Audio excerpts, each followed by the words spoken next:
안녕하세요. 저희 홍프로 스포츠 분석 채널에 들어오신 것을 진심으로 환영합니다. 매일매일 국내와 해외 인기 있는 모든 경기들을 분석하여 공유드리고 있습니다. 모든 분석과 최종 조합 픽은 가족방에서 무료 공유 진행됩니다. 베팅 및 가족방 문의는 고정 댓글 링크 확인해주세요. 4월 15일 해외 축구 6경기 분석 시작하겠습니다. 첫 번째로 아약스 대 트벤테 경기 알아보겠습니다. 먼저 아약스는 지난 라운드에서 페예노르트에 완패했다. 원정에서 나선 경기였지만 공격적인 라인업을 가동하며 승리를 노렸는데 반대로 수비가 무너지며 완패했다. 시즌 최다인 6골을 허용했고 상대의 압박을 넘지 못하며 기회도 만들지 못했다. 여러 대회를 병행했지만 모두 탈락하며 리그만 남아있는데 이제 순위도 추락하며 유럽 대항전 직행도 어려워 보인다. 핸더슨이 빠진 상황이기도 하고 베르기스의 공백도 작지 않다. 이어서 트벤테는 꾸준히 3위를 유지하고 있다. 알크마르의 추격을 이겨냈고 페예노르트와도 9점 차를 유지했다. 그로 인해 플레이오프 없이 유럽 대항전으로 갈 가능성이 높아졌다. 시즌 중 스트라이커인 우갈대가 러시아로 떠나는 일이 있었지만 반볼프 스빈켈이 주전으로 올라와 잘해줬고 스테인은 이번 시즌 최고의 선수다. 아약스는 직전 경기에서 최악의 패배를 당하긴 했지만 홈에서는 경기력이 좋고 이 경기에 주전 스트라이커인 브로비가 돌아온다. 베르바인과 함께 나설 브로비가 경기 내내 트벤테 수비를 몰아칠 아약스가 승리할 것이다. 아약스 승리를 추천합니다.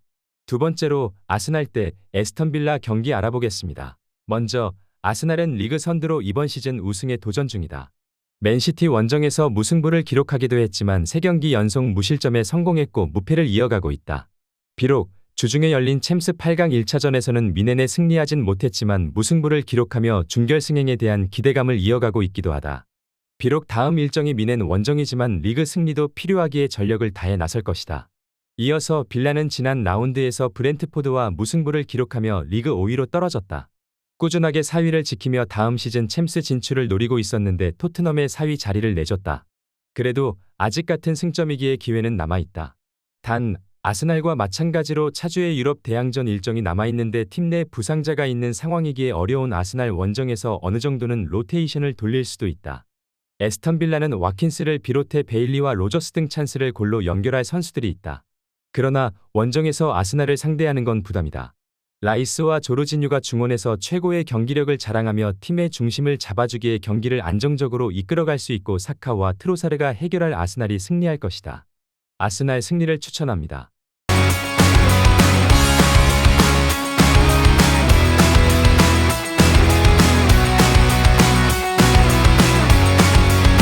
세 번째로 레버쿠젠 대 브레멘 경기 알아보겠습니다. 먼저 레버쿠젠은 우니온 원정을 승리하며 사실상 우승을 확정했다.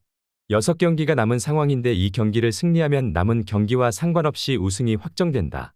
때문에 주중에 있을 웨스트햄 원정을 위해 로테이션을 돌리기보다는 정상적으로 경기를 운영하고 승리하며 홈에서 우승 세레모니를 하려 할 것이다. 비르츠와 흘로잭, 쉬크의 쓰리톱이 나설 것이고 그리말도가 오버래핑으로 기회를 볼 것이다. 이어서 브레멘은 지난 라운드에서 프랑크푸르트와 비겼다. 그러나 중원에 나서 팀의 공수를 책임지는 스타게가 퇴장을 당하며 이번 라운드에 나설 수 없다. 리넨과 비텐쿠르트 등이 자리를 메우며 경기에 임할 수 있지만 전력 누수를 안고 나서야 한다. 최전방에 나설 두쿠시부터 압박에 최선을 다하며 수비 위주로 경기를 풀어갈 것이다. 레버쿠젠은 다음 일정이 부담이긴 하지만 두 골의 리드가 있기에 여유로운 마음으로 우승 확정 경기에 나설 수 있다. 시크와 이글레시아스 등 해결할 수 있는 공격수들 외에도 비르츠가 팀의 공격을 이끌 수 있고 복귀한 보니페이스의 후반 활약도 있을 레버쿠젠이 승리할 것이다. 레버쿠젠 승리를 추천합니다.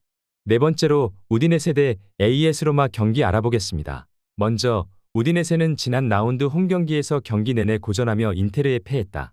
중앙 미드필더인 사마르지치의 골이 나오긴 했지만 원하는 승점 추가에 실패하며 강등권의 추격에서 벗어나지 못했다.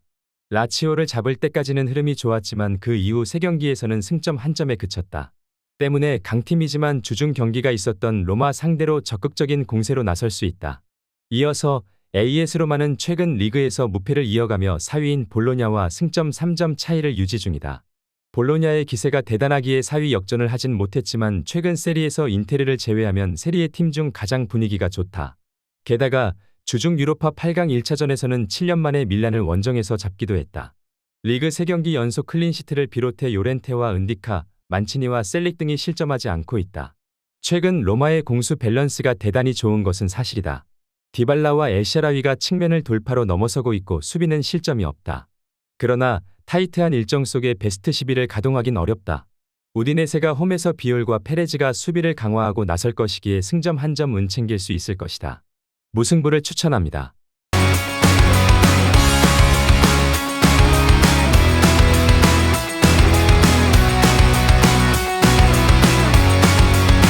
다섯 번째로 빌바오 대 비아레알 경기 알아보겠습니다. 먼저 빌바오는 지난 주말 끝난 코파델레이 결승에서 승부차기 끝에 마요르카를 제압하며 우승을 차지했다.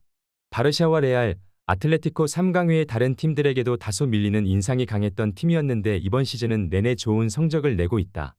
리그에서도 아틀레티코와 치열한 4위 경쟁을 하며 다음 시즌 챔스 진출을 노리고 있다. 알바레즈와 레케, 마르코스 등이 나서는 수비가 매우 탄탄하다. 이어서 비아레알은 이번 시즌을 실패로 마칠 가능성이 높아졌다. 유로파에서는 마르세유에 패하며 탈락했고 리그에서도 중위권에 처져 있다. 코파델레이를 차지한 빌바오를 비롯해 지로나가 다음 시즌 챔스로 갈 것이 유력한 라리가인데 강팀으로 성과를 내지 못했다. 세를로스와 헤라르드 모레노 등 정상권 투톱이 너무 늦게 가동된 것이 컸다. 비아레알은 라울 알비올과 망디 등 베테랑 센터백 조합이 있지만 파우 토레스가 팀을 떠난 이후 수비가 안정적이지 못하다. 산세트와 베렌게르, 무니아인 등이 이선에 나서 상대 수비를 공략할 수 있고 구루제타와 이나키 윌리엄스가 해결할 빌바오가 승리할 수 있을 것이다. 빌바오 승리를 추천합니다. 여섯 번째로 인터밀란 대 칼리아리 경기 알아보겠습니다. 먼저 인터밀란은 우디네세 원정을 승리하며 우승을 향해 한 발 더 나아갔다. 챔스에서 아틀레티코의 패에 탈락하며 이제 남은 일정이 리그뿐이기에 로테이션 없이 베스트 11이 매 경기 나오고 있고 상대를 압도 중이다. 프라테시와 아르나우토비치, 뷰캐넌과 둠프리스 등 주전급 로테이션 자원이 즐비하기에 후반 운영도 안정적이고 미키타리안과 바렐라가 나서는 중원 경기력도 최강이다. 이어서 칼리아리는 아탈란타를 잡고 잔류 경쟁에서 우위를 점했다. 위기가 있었지만 엠폴리와 살레르니타나를 잡았고 유로파 8강 진출팀인 아탈란타에도 승리했다. 시즌 막판 돌아온 쇼무로도프가 최전방에서 좋은 움직임으로 기회를 만들었고 데이올라와 술레마나 등의 3선 경기력이 빼어나다. 리그 최강팀 상대로 칼리아리가 공격의 의지를 보이지 않을 수 있는 경기다. 백포 외에도 마쿤부와 데이올라 등 중앙 미드필더들이 진영을 지키며 상대에 맞설 것이다. 그러나 인테르는 템백으로 나서는 팀을 매주 상대하기에 대처에 능하다. 튀랑과 라우타로가 기회를 놓치지 않을 인터밀란이 연승을 이어갈 수 있을 것이다. 인터밀란 승리를 추천합니다.